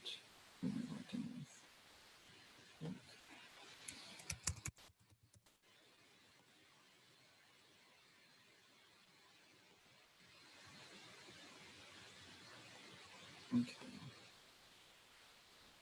I'm logged in here. I believe on my account I'm logged in as Robert. So here I am. So if I click this button to connect, me as the talent, I'm right now being both systems, but me as the talent, I'm going to see a message saying I want to connect. And this is what that message looks like right here. So-and-so wants to connect, you accept the connection. Yes, we accept the connection. And then it establishes that connection. And so there you can see that my voice is being received over on the studio side. And really it's as simple as that with Source Connect. You're now once again connected, and the studio hears you, they're recording you directly. It's good practice to use a backup recorder. I should have mentioned that Source Connect now has a backup recorder built into it. But one of my favorite backup recorders, if you're looking for simplicity, is actually just good old QuickTime. It's only on a Macintosh. I can't stress how much life is easier with audio with a Macintosh computer. Often if you're using a Windows machine and you're just auditioning, it's one thing, but once you start connecting with multiple locations, you start to need to run multiple applications that deal with audio at the same time. And Windows simply 8 times out of 10 doesn't deal with multiple applications using the same audio interface at the same time. And I cannot stress how much easier life is with a Mac. Get that 7-year-old Macintosh and it's going to cost you less and run better than a new Windows machine. So where was I before I got, oh yeah, QuickTime. Great little backup recorder. You just launch it. You say, hey, give me a new audio file. And right here, pick your audio input. In my case, I got my microphone. Where's my built-in mic? It's going to be in this list right there. And then you just want to say maximum quality, which will give you an AIFF file, which is essentially the same as a WAV file. And life doesn't get easier than that backup recorder right there. You record. When you're done with your session, you hit stop. When you try to close it, it asks you to save it. You give it a name, you save it. And then you probably don't need it anyways because they recorded you directly. The next things going up the chain and how you kind of set up Source Connect is you can create situations where you can provide not just your live microphone, but also playback for your clients. So if they need to hear something that you just did, for some reason they didn't record it, there's some issue like that. The way to do playback is that Source Connect includes a plugin. So here's Reaper, which to kind of separate things, actually, I would interject that Twisted Wave and Audacity are not DAWs. They are audio recording and editing systems, but they deal very specifically with the files themselves, but they do not have a real-time mixer. And that is what you need to be able to deal with more fluidity connections that are coming in and out of your system.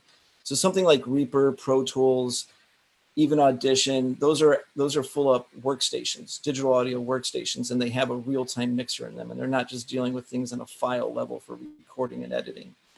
So here in Reaper, which is really amazing, bang for the buck, I don't think you can touch it on anything. It's extremely powerful and very affordable. create a new track, you record arm it, there's my microphone. Hey, I want to get my track over to Source Connect. I'm just going to open up effects. I'm going to look for the Source Connect link plugin. There it is. We can make it a little bit smaller so it's not so ugly. And you can see I have link ID 1 right there. If I go back over to my Source Connect standard copy, and I change my input to go from, instead of my built-in microphone, now I have an option down here for link. I can switch my input to link. And so now it should be, input. Yep, so now my,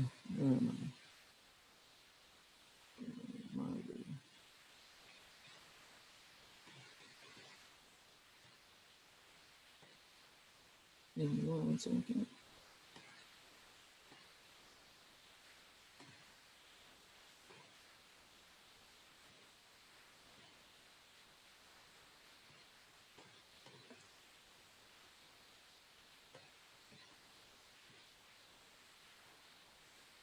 Oh, here we go. Okay. There we go. So now my microphone is feeding through Reaper and into Source Connect. And so that gives me the opportunity to be able to record myself. Blah, blah, blah, blah, blah, blah. There's me recording. And if I hit stop, Reaper asks me to save the file. I will save it. If I go out of record, you notice my microphone is not feeding the plugin anymore.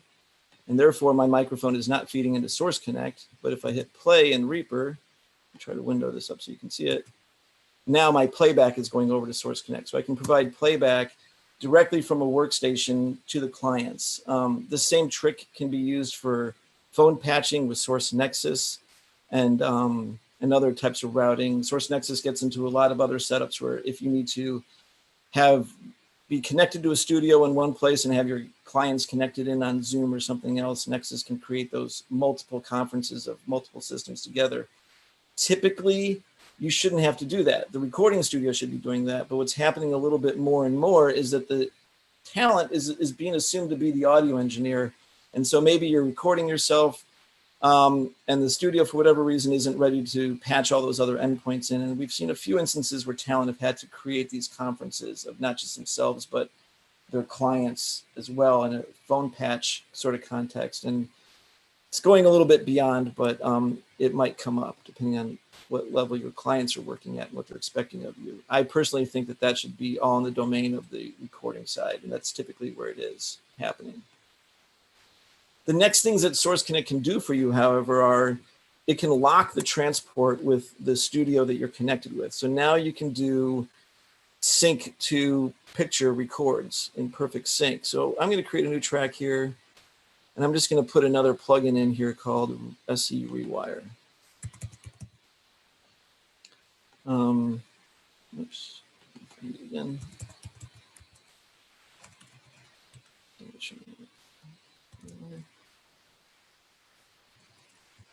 We should just jump in and say, Rob, that this is all super advanced stuff that you're Sure, getting. yeah, like reading with picture speaking, lock gets into ADR and other things. right? Which is something that you may need to learn if you're stepping into remote ADR sessions, which are happening these days. That work continues, but generally speaking, you'll be either receiving an invitation from the studio to join their call, which is very simple to do, or using Source Connect standard to jump in with the studio. So this is fascinating stuff, and I think you should continue on with it.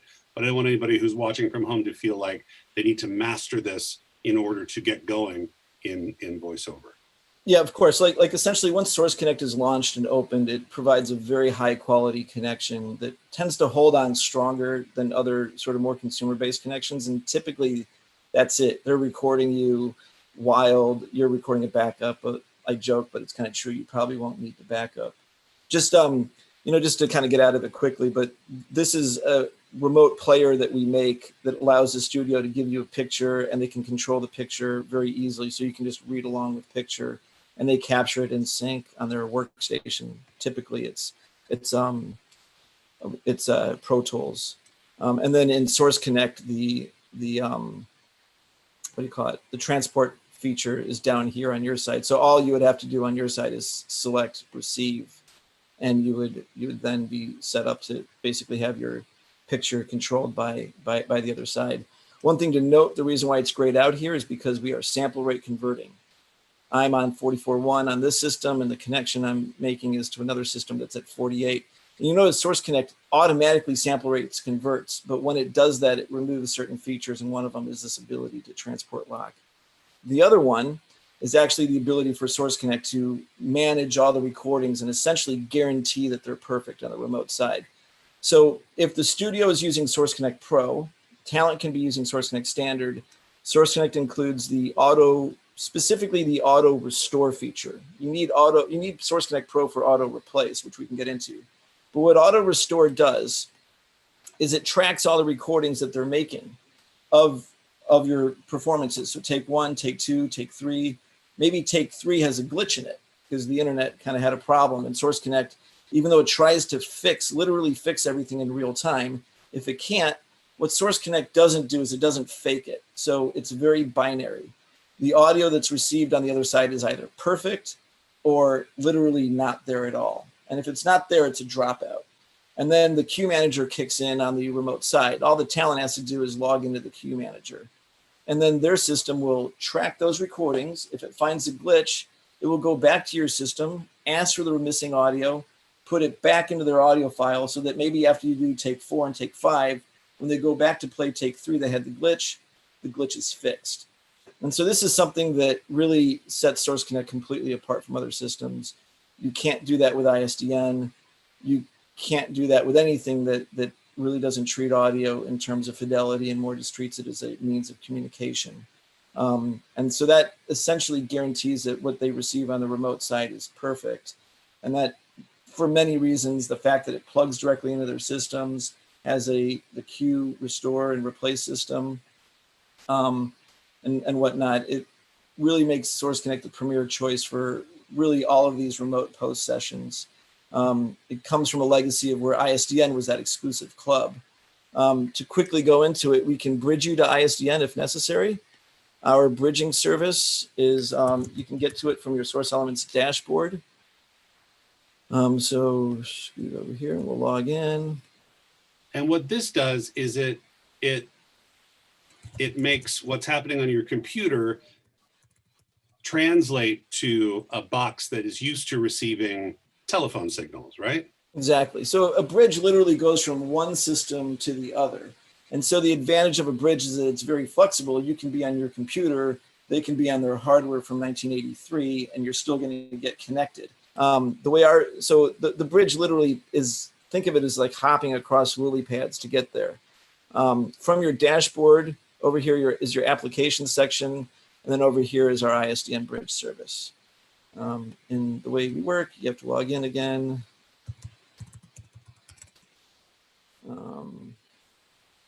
So here it's saying this is a fix for a studio that insists on ISDN. Exactly, right. So we run our bridge with a booked system. Sorry? Right. So you can go to Source Elements and be received on their end through their ISDN technology. ISDN hardware, exactly. The reason why we go with a booked system is that any bridge takes hardware. And so if everyone tries to use it all at the same time, it's like an airline overbooking, and then someone's going to end up without a seat. What we do instead is we say you can book it, you have it at that time, it's guaranteed to be yours. If you want to book it 5 minutes ahead, you'll either have it or you won't. And that's the same thing as everyone crashing in all at the same time and trying to use the system. Our bridge is very easy to use. This is a mock, this is what it looks like when you don't have a booking, but once you have a booking, this is essentially the screen that you see. It's a 1, 2, 3 setup. First question is, what are you using? Are you using Source Connect Now Chrome or using Source Connect Standard Pro? Then the next question is, what's happening? Are you dialing out on ISDN or are you receiving the call? Typically as the talent, you're going to be receiving the call. So you would have an inbound bridge booked. But if you did book outbound, you would have the ability to have outbound, and then you can put the numbers that you're calling here. Always lead with a 1. You always got to put 1 area code and then the 7 digits. If you need to, you can get right into the settings of the ISDN box. So here you can control literally every parameter. This is the guts of the ISDN box. what codec it uses, but the industry has pretty much settled on layer 2 mono 128 and layer 2 receive. Typically, you just leave these all alone. The next thing down here would be, if we actually had a bridge booked, would be the numbers that your clients would dial if it was a inbound bridge. So you'd give those numbers to your clients. With our booking system, when you book the bridge, you get the numbers right then and there. When you book it, even if you book it for 3 days or 3 years from now or 3 minutes from now. So you don't have to wait to figure out what your SPIDs are. Your SPID is another name for the ISDN number. But you can also subscribe to your own ISDN number if you'd like, so that every time you book a bridge, you get the same ISDN number, and therefore you can give that to your agent, post it on your website, and you know you're always found in the same place if you're doing that many bridges. So really quickly, once you're in the bridge, I won't go ahead and fire it up because it takes like 2 minutes for it to get it all fired up. You're essentially presented. We want to get to plenty of Q&A. Too much in the weeds, right? Yeah. But I'll just say a few other unique things about our bridge. It's probably widely known, but the ISDN systems are old, and a famous way of getting them to behave and work is to literally reboot the boxes. Our bridge, once you're in it, you can reboot the Source Connect at the bridge, not your Source Connect, but the Source Connect software at the bridge. You can reboot the ISDN hardware at the bridge. You can hang up. You basically have complete full control over the whole system, even though essentially what this web page does is it lets you reach through the internet and control quite literally one of these boxes here.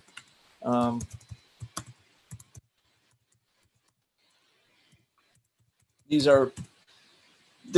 is the box that eventually won the ISDN. This became the most popular ISDN box. It's the most widely compatible. It's just, TELUS is a great company. They still service these things, even though you can buy a new one on eBay for probably $50 now. One last thing I'll say about ISDN is we do offer direct ISDN service. So if you're doing so many bridges that you are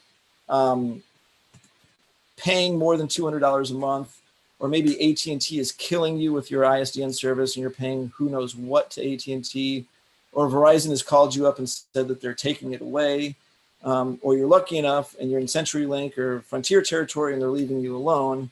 But if you need ISDN service for one of various reasons like that, we do make a service called vISDN right here. This is hardware ISDN delivered over an internet system. The way it works is we send you a box. You can see a picture of it down here at some point in this video with me and George, but we send you a box. You connect your ISDN box from 1983 into our box. You then connect 1 or even 2 internet connections into our box. And now your ISDN line is basically managed by us. We have it here in Chicago for you. And the last mile, instead of being a pair of copper wires from the pole off the street, is now coming down your internet connection. But it is, compared to a bridge, it is your old ISDN hardware dialed directly to the other studio's hardware. So you get rid of latency, you get rid of complexity and various other things. All that said, pretty much ISDN is going away anyways. So it seems to be on the wane. Yeah, for sure. Thank you for getting into that. For those folks who are interested in that technology, because it was the industry standard for it was. generations. But the reality is, like, a computer sounds better, is easier, especially when you start using it more with Source Connect and having transport locking and the queue system. There's just way more you can do with a computer-based IP system than with a serial ISDN system. Great. Well, thank you so much, Robert, for that.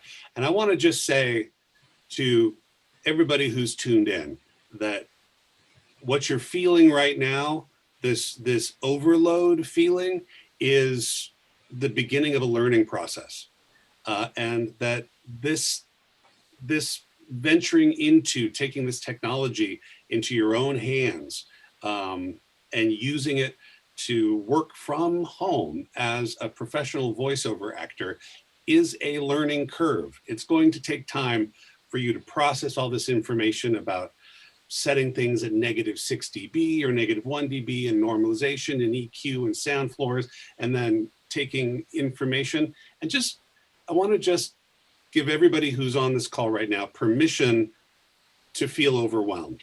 And that's part of the process. But don't let that feeling of being overwhelmed stop you from moving forward, because this is something that you can learn. It's fairly nuts and bolts. I am by no means an expert on this stuff, but I do have a studio, a broadcast quality studio in my home, and I know how to use it.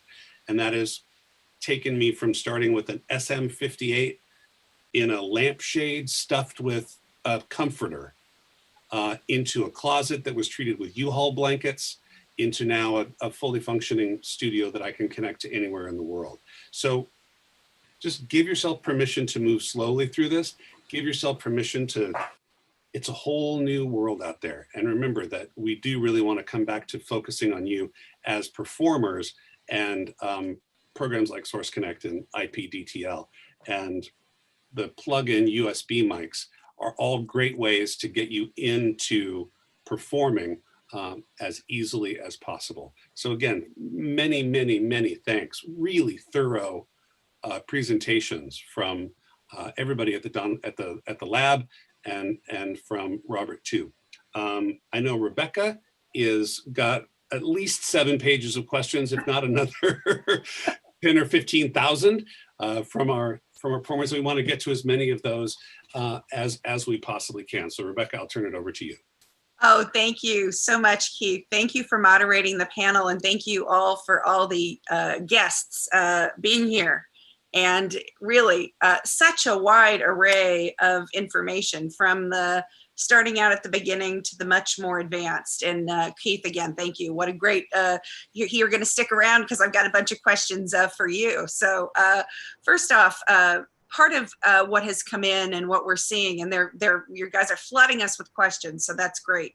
A lot of the questions come in, and obviously SAG-AFTRA doesn't endorse any products or services, but people are trying to understand what are some of the best microphones, some of the best soundproofing. We covered some of this in the presentation a little bit, but people really are trying to sort this out. They're also trying to sort it out in the moment where we're in the middle of a pandemic. So taking the moment in, and I really loved what you said, Keith, as we transitioned, not to be overwhelmed, all of that. So if you guys could give us just your opinions, and they're just your personal opinions, not your endorsements. If you have thoughts about that at different budget levels, because everybody's coming to this from a different space. Some people are maybe doing a little work in this area and want to be able to now do it from home. Some people are, had booming careers and are now figuring out how to do those things in the comfort of their apartment or home. So I know that mileage could vary. So if you could kind of tier it a little bit for us, so they could be good for everybody, and give us your best thoughts. I'd like to just do a quick round from the panel to get everybody's take on those things. Why don't we start with you, Keith? You did such a great job of moderating. I need you to go ahead. Well, like I said, I started with, I bought a Shure SM58, which you've all seen. If you've been to a rock show, you've seen an SM58 that the vocalist uses. And that was for a live gig that I was doing, kind of a voice of God thing. So I bought it for myself to use, and I paid for it by doing this gig. As I went on, I had an engineer friend who said, are you booking with that SM58, that $100 mic? And I was like, well, no, I haven't really had a lot of bookings. He's like, you might consider investing a couple, $300-400 in a good large diaphragm condenser or LDC mic, which I did. And that paid off in more bookings. And that's the idea here, is that this money that you're spending is not making you poor. It's giving you an opportunity to make more money than you spend. That's how entrepreneurs work. And that's what we all are as actors. We are entrepreneurs. So look at these investments. And I think you saw from the perspective of what the Voice Lab guys talked about, is that for $300, $400, $500, you can start with a decent USB microphone. I like the Rode NT USB as well, although there are many at that $100 to $200 price point, and a good set of headphones. They don't have to be Beats. In fact, they shouldn't be Beats. They should be those AKG, the Sennheisers, the Sonys that give you a good flat response, about $100. So for $250, $300, you're starting to move in the direction of your career. And then as you move into picking up a preamp and a larger diaphragm mic, you certainly don't need a Neumann U87, which is a $3,000 or $4,000 mic at the starting point in your career. And even when you get to being an actor who works from home like I do, you don't need a $3,000 or $4,000 mic necessarily. You might want one, you might use one, but it's not necessary. So as you grow in your career, I think that you begin to take that money you make off your bookings and you reinvest a portion of that into upgrading your mic, upgrading your preamp, and treatment of your room. Something we haven't talked too much about. I worked for years with a good, I used the Rode NT2A microphone through an M box into my computer, and I stuck it in the closet in between my coats, which gives you which takes out all that reflective sound that you hear when you're in a cathedral. Say you get a lot of reflected sound. You want to deaden that. And I got some advice from an engineer friend of mine to go to U-Haul and pick up their blue packing blankets, and also the thicker ones that go behind it. So you put the thicker ones that are sort of messy and falling apart on the wall, and then you put those blue blankets over the top of that, and you want to do your ceilings. You want to get as much of that sound deadened as you can, but that's a really, really low cost way to treat a room. Now, it's not going to soundproof your room. That's a whole nother set of expenses and engineering, and it's going to make your eyes glaze over. But to get a room that sounds good, that has a nice dead sound as opposed to a reflective, bouncy, echoey sound, there are cheap ways to do it. I also, for the ceiling, I just went to Target and bought a twin foam topper for a mattress that was wavy, and I just stapled that to my ceiling. You can use adhesive spray. You don't have to spend a lot of money on Oralex and all those fancy stuff. You can get a decently treated room, which will not be soundproof, without spending a whole lot of money. So that's my journey from, like I said, a stage vocal microphone inside a lampshade stuffed with blankets to a professional home studio that I have today. That's great, Keith. Does anybody else want to jump in? Aric, anybody? Rob? I think, I would say that I think that one thing to think of is that as you're building your career, you're also building your studio. And so you don't need to spend a lot of money in some of the equipment, but you do want to sometimes not grab the most inexpensive piece, because you will end up buying 10 different microphones if not. And so you can get, instead of jumping in on the first $100 mic, maybe spend $250, get an XLR microphone. That's going to be an investment for the long term. When you buy a USB microphone, that's all it ever will be. And eventually you will not even be able to use it because they're going to change the USB plug on you. So I would say the better money goes towards getting an XLR mic with a decent audio interface. You can start that one off pretty inexpensively. Things like the Scarletts, the Rode AI1s, also that Rode NT1 comes into play. I think my podcast we did a shootout with those things, and I think it was Rode NT1A or NT1, one of those, sounded ridiculously close to, amazingly, a Sennheiser 416, or as we're trying to change the name to the 416. So the 416 is pretty much, like the industry standard microphone for voiceover, but you don't need that. You do need a good mic. I'd go for something in that $300 range. It'll probably last you a really long time. Get a decent audio interface, one that handles your headphones, so you can get a low latency monitor in your headphones, and that's going to be the core of what you need. It's going to last you a long time. After you do that, you spend maybe $350 on a mic and a interface. Put the money and the effort into your room. That is the next most important thing. It's going to make all the difference. If you don't have a good sounding room, it doesn't matter what $3,000 Neumann you have or $2 USB mic you have. It'll sound like your room. So get that room treated for reflections, deaden it up, throw a carpet in there.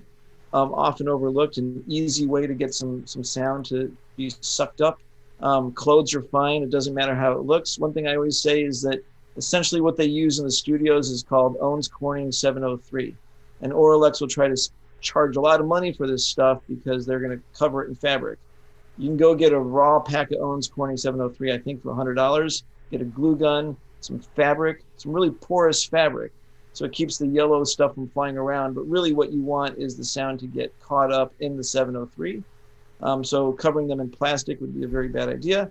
Some sort of porous fabric that looks good, might not look great, glue gun that stuff, and single drywall screw right into your wall, and you're done. And you can actually get that stuff set up fairly affordably. And then and 703 really works extremely well. It's obviously what the studios use when they're lining their walls. Beyond that, He's pointing up to where. yeah. Where mine are. I thought you were illustrating. There you go. Those are two on my walls, and I've got some above my head and over here, and then in the booth I've got a whole bunch. So Yeah. basically how we One do of the it. reasons why 703 is so easy to work with is because it's rigid. So if you go with Roxol, it's floppy stuff, and then you have to start building frames, and that's a whole nightmare. But 703, you can just like glue gun fabric over it, and it's just, who cares? Glue it on the wall. Or Auralex does make some spikes that you can screw on the wall, and then you can like impale the 703 on the spikes, and those things are worth buying from Auralex.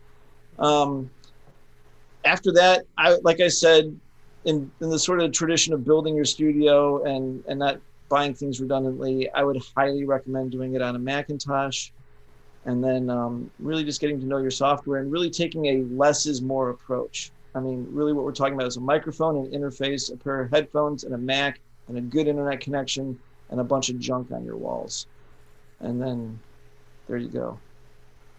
Aric or Mike, did you want to jump in with anything there? Real quick, as Robert alluded to, please avoid going on Amazon and buying a $50 microphone that was made in China. Not knocking China at all, but I'm just saying manufacturing principles are a little different. A $50 mic is not going to be the same as buying a $200 mic that is going to have better innards, if you will. Electronics are going to be better. It's going to reproduce sound a lot better. The tendency a lot of times we see is that people go through our orientation process, and we talk about home studios, and the first thing they do is go out and buy a lot of budget products. I think that as you know, Keith and Rob has stated, this is an investment in your career. Microphones are going to last you for a long time. If you take care of a good mic that you spend a couple $100 on, that microphone is going to last you for 10, 15, 20 years.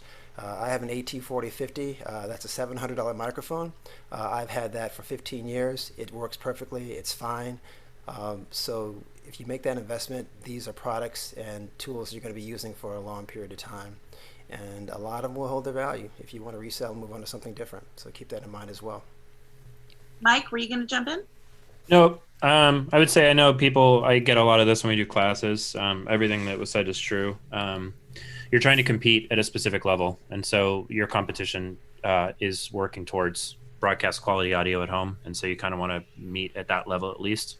You don't have to spend a crazy amount of money, but you should at least invest in decent gear. And you can chat with us during classes at the lab for that information. Great.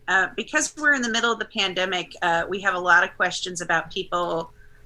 You already covered it a little bit, Keith, but really worrying about sound quality because there are sirens. You're doing it in spaces that you didn't intend to do it. You didn't really plan for this full setup. So let's say you need to take care of this and you need to take care of it right now, and you're doing it with the limitations of this moment. A different answer than might be at another time. What would you guys do? Aric, Keith, somebody want to jump in with that? Sound isolation specifically? Yeah. So, well, it's a really hard thing to deal with, but really here's the first thing to realize, that if you see light, sound gets through. So in a sense, it's like you're trying to build a fish tank, something that's going to be airtight. And if you start approaching airtight, you're going to start approaching soundproof. It's extremely hard and it's extremely expensive. And so typically the first things you want to do is find a room that has all interior walls. That's like just going with what is in your advantage to begin with. So get a room with all interior walls. Maybe it's got a solid core door, and you can find various products at Home Depot to start to cover that gap underneath the door with a good sealed weather strip door seal. That's probably about all you're going to be able to do without getting into money. And maybe the first place to deal with it, and the easiest place without destroying your house and your life and hiring contractors, is just to kind of bite the bullet and buy something like a Whisper Room or a vocalbooth.com booth, or going all the way up to an Audio Bricks booth. But you're immediately jumping into something that's at least $3,000 to $5,000. I think if you try to do soundproofing on your own, you're easily, for a single room, you're probably going to spend $1,000 without even realizing it. And if you try to do it yourself, it's really easy to fail. Sound is annoying, and it will get through. And especially weed whackers and air, leaf blowers and stuff. It's like, forget it, because it's a joke, but it's not a joke. And so the joke about a whisper room is like, why do they call it a whisper room? And it's because everyone outside the room has to whisper.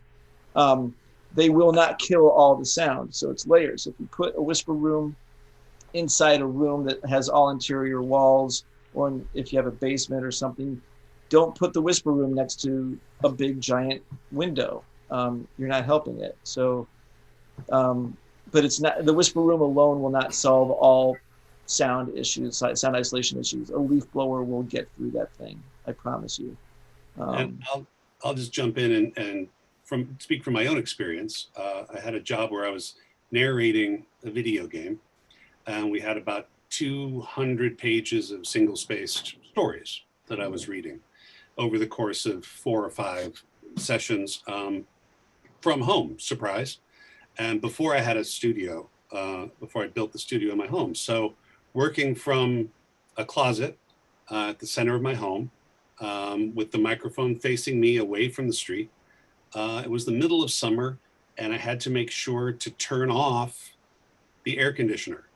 Mm-hmm. I had central air in my house. You can't have this going on underneath. So it was a sweaty 6 or 8 sessions of voiceover, but it got done because a good mic, a good preamp. I did it into my laptop. We had the client over Google Hangouts and Skype, which was easy enough for him to give me direction. So that was kind of the low rent solution. Again, I treated the walls of my closet inside another room with the door closed and with the air conditioning off. Like I said, hot, sweaty, but totally doable. The question is, what were you wearing? Oh no. Okay, so moving right along, I'm going to just, we had a question about somebody, and I'm going to toss this one to Aric, about doing audiobooks and what the foundation might do with that, and what are the differences between audiobooks and the stuff we've talked about today. We've got a question from a member about that. Could you take that one for us, Aric? The differences? Well, in the VO Lab, for us, we don't necessarily allow or have the ability to allow audiobooks to be recorded in their entirety in the lab itself, because of the fact that they take sometimes extended periods of time to complete. So you can certainly record the auditions in the lab and send those off, but that's a different experience and different process. But the software packages we talked about, whether it's Audacity or Twisted Wave, Reaper, those Pro Tools, those can all be used to record your audiobooks. And the setups are virtually, they're the same. It doesn't change no matter if you're doing commercial VO or if you're focusing on promo. Audiobooks fall in line with the same general setup for your studio and the gear you're going to need. It's just that make sure that you, before jumping heavy into audiobooks, that you take some classes and see what it's about and make sure that it's right for you, because it is a pretty arduous process to record. A lot of times when you're starting out, you will be the narrator, you'll be the person required for applying the quality control, doing all the editing, and ensuring that the files are ready for digital distribution. So a lot of that falls on your shoulders initially when you're getting started in audiobooks as an actor. So keep that in mind. It's a great, growing, booming area of voiceover, lots of opportunity there. but it's something that's not for everyone. But if you can jump in and you're content to read for hours on end in a booth, you can have a great time and you can make a little money. I'll say one thing about audiobooks. Pretty much the workflow and the thing to get good at it is, especially if you're doing it yourself, is a punch and roll, which I'm sure you guys teach. And so that starts to change what software you pick. And that dynamic, it's a little bit harder when you do it remotely, but a good engineer will have that also ready to go so you can still punch and roll over a remote connection as well. Yeah. Sure. Great, thank you. We've got a question from Regina, who is asking about GarageBand and is new to this, but has experience with GarageBand and wanted to get some clarification on that. I'll say two things really quick and then I'm done with GarageBand. It only does 44.1. And so this is the primary problem with GarageBand. Besides that, it's pretty much a DAW like most other DAWs. Hides things, makes it a little bit maybe too easy to use, depending on your level and what you're looking for. But the biggest issue with GarageBand is that it locks you completely into 44.1, and that might not be appropriate for your work that you're delivering. I will say from my own experience, I used GarageBand for years with no problems. Did a couple of demos for myself on GarageBand. Entirely possible to do that. But that's a really important, I mean, as I'm now starting to deliver from home, 48K is common. I had a session a few weeks ago that needed 96 just to be super safe. So you're not going to get that out of GarageBand. You're going to need to go to Reaper or I don't know that I would recommend Pro Tools. It's just such a, I mean, I don't know, we're not getting into endorsements here, but it's a program for music professionals. It's built with a lot of, it takes up a lot of space on your computer. It eats up a lot of RAM on your computer. Mostly for what we do, Twisted Wave works pretty great. But the functionality, if you want to start getting into maybe wading into music production, maybe creating a demo for yourself where you're going to have 2 or 3 tracks of music and sound effects that are going to be in there, you'll want something with a little more functionality, like a GarageBand or Reaper or Audition. You know, any of the programs. Reaper is just such a, it's a tiny little powerful program. You can have your emails open, you can have your other stuff open and run Reaper at the same time. Same with Twisted Wave. I mean, I'll say one thing about like Pro Tools and whatnot. Depends on how close to the production process you get, but it's true. Pretty much it's the standard for all post-production in music. Probably 90% of the content you hear has touched Pro Tools at some point. All these programs, you don't have to use all of them. So you open up Reaper, you use the record button, the rewind button, the same 3 buttons you use in Twisted Wave. You can make Reaper just as easy to use as Twisted Wave.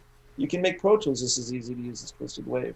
One thing that helps when you are in something like Pro Tools, depending on who you're working with, is that if you're in Pro Tools and they're in Pro Tools, they can say, hey, go to this menu. I know exactly what you need to do, or I need you to do this or that. And so it might not be, it depends on how some people like to dig into things. And if you're going to dig into a DAW and put effort into a DAW, the reality is that Logic, Reaper, Audition is not simple either. It has found its way into the voiceover industry through the roads of radio, but it is no less complex, or they're all the same. There's some reasons that maybe if you're going to learn a DAW, dig into Pro Tools just because it will keep on coming up. And that is sort of the end of all DAWs these days. And I'll say too, that if you've learned Reaper or you've learned Logic or you've learned use it, Twisted Wave, there is no reason to not. Yep. Fat Boy Slim recorded his first 3 albums on Cubase on an old Atari computer. Yep. Because that's what he was familiar with from working on recording software coming out of the 90s. So he kept his floppy disks on hand and put out 3 records on that. So don't feel like, if you're comfortable with Audacity, stick with Audacity. Stick with what you're comfortable with, that which will give you the opportunity to focus on your performance and not on fixing problems in your chain. True. You're muted. Me? No. We've got time Oh, for there one you go. last question, and I'm going to ask just this last one. Let's say that you want to send, this is from Kate, a sample of audio from our home setup to get somebody's professional opinion on it just before they get into the mix. Is there a way that they can do that? Is there a class for that? George the Tech does that service. I don't know about what Yeah, the lab does it as well. Yeah, so we have, again, we have, because we're virtual right now on all of our classes and all of our booth sessions are online. We do have an online booth session that you can book. So if you want your recording to be listened to, you can follow the protocols that we went through earlier. You can get to that page once you have eligibility, and you can essentially book an online booth session where you can send your recorded audio file in and have that reviewed, and our engineers will take a listen, give you some tips on how to clean it up, or maybe they'll clean it up and send it back to you. It just depends. But it's a pretty full service program, and it's Mike, Greg, and Ann in Los Angeles. Ann runs the online booth sessions, and once you complete the orientation, or get into the orientation, sorry, we'll explain all these different options to you at that point as well. So it's a pretty full service setup. Great. And Aric, I'm just going to ask you, because I know you know the answer to this. What's the cost for that? That is FREE, absolutely free. There you go. Best price around. Indeed. There you go. Thank you, Aric. Okay, why don't I let all my guests just do a couple quick wrap-up comments. We're just about to be over and out for the day, and then I'll come back real quick. Let's, Robert, you want to start the wrap-up? Yeah, so, well, again, thank everybody for joining, and I really hope this was useful. And, just to recap, our Source Elements position in this whole thing is essentially to make that remote session happen for you and for your engineer. And really, we have services that start with Source Connect Now, which is free on the Chrome web browser, just like any other Chrome service. So why not use the best price point around, which is free? And then, we have excellent support. We have at this point 24 hours of the globe covered in support, email, and we're there for you. And you can go through the product lines all the way up through, doing real-time remote ADR sessions, and hopefully we grow with you in your career. So thank you very much. Great. Thank you, Robert. Mike? Yeah, thanks. Having worked at the lab for a long time, I don't think anything like it exists. There's a lot of technology, a great physical space, which hopefully at some point we'll get back to, but a wealth of knowledge and a real desire to teach and assist. And I think that's a unique thing in this world. So I would say take advantage of all of the programs that are offered. I know the software classes are fantastic. We go into pretty great depth on how to use the programs, how to hook up gear. And then some of the acting classes are also great. So keep to the space there, look on the website, check in with the classes, sign up for stuff, and hopefully I'll see you around. Yeah, we're looking forward to being back in person too, Mike. How about you, Aric? Thanks again for involving us in this. It's been a lot of fun to share some information and knowledge about what we do. We've learned over the years, as Mike sort of stated, that all kinds of people come through the lab itself, whether you're an absolute beginner, completely phobic about technology, someone who's just curious, or someone who's been doing it for a while and just want to have a new place to record and to tap into some expertise. It's a really good spot to be in. So it's always interesting when people don't know that it exists. So thank you all for providing this opportunity for us to share with the membership that we've been here for a while. And we are here to help. We really are committed to ensuring that you as an actor get the services and the knowledge and expertise you need to be competitive in this space. So come see us. Great. Keith? I just think this has been an enormously informative and a great door opening. I'll tell you something that I say to students when I'm teaching, which is think about voiceover not as something that's just tacked on to your career, but as something that is you want to treat it like you're going for a master's degree. So you're going to want to avail yourself of classes to help yourself get better. You're going to want to do your homework, and you're going to want to wait until you are ready in order to do your thesis, which will be demos and heading out into the professional world. So rushing in, I wouldn't necessarily recommend, but like I said at the beginning, COVID hasn't slowed down voiceover at all. We're working as much, if not more, than we have in the past. While commercial production is on hiatus, voiceover for commercials is not. It's still happening. And I hear a lot from the members I represent as chair of the National VO Committee, some concern that our voiceover department's hours have been cut by a third. And I don't know whether that's just an across the board SAG-AFTRA cut, but with the explosion that's happening in VO, to have our staff's hours reduced has made life harder for members of this union. So if you're interested in letting your voice be known about how you feel about having our staff's hours cut, now there's always somebody in the office, just not as many people as there used to be.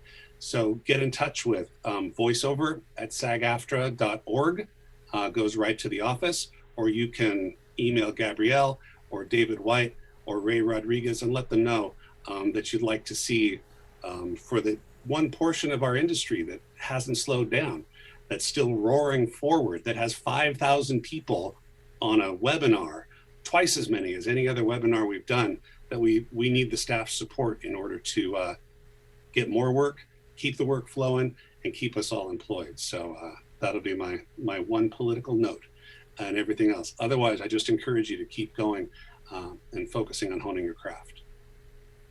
And thank you all. And just so everybody knows, SAG-AFTRA is very much open for business. We do have some staff on some limited hours just because we are in the middle of a pandemic, but we are still processing residuals. We are still in the middle of negotiations, working on safety, and all of our departments are actually up and running as we speak in terms of making sure that members have the ability to be heard. So just so you know that, want to make sure everybody does. Also really want to thank today the SAG-AFTRA Foundation for their participation in this webinar, all of our guests who were fantastic. And in terms of our guests, I got to just say you all were just terrific, and it just provided such a wide gamut from the folks, as Keith mentioned, just starting out and trying to figure out how to do it at home, all the way on down to figuring out what broadcast quality looks like in our lives when we're sometimes even in our studio apartments. So really great panel today. You should follow SAG-AFTRA and the SAG-AFTRA Foundation on YouTube. Join the YouTube channel so you can see all these different events that we are bringing to members even during the pandemic. Stay tuned for more President's Task Force on Education, Outreach, and Engagement panels and webinars. Subscribe to those channels and follow, like, retweet. It really does help. So all the members that may or may not be reading their emails, which of course I would wish they do all the time, but make sure that they have the accessibility to all of that and share it on your social media. So thank you all.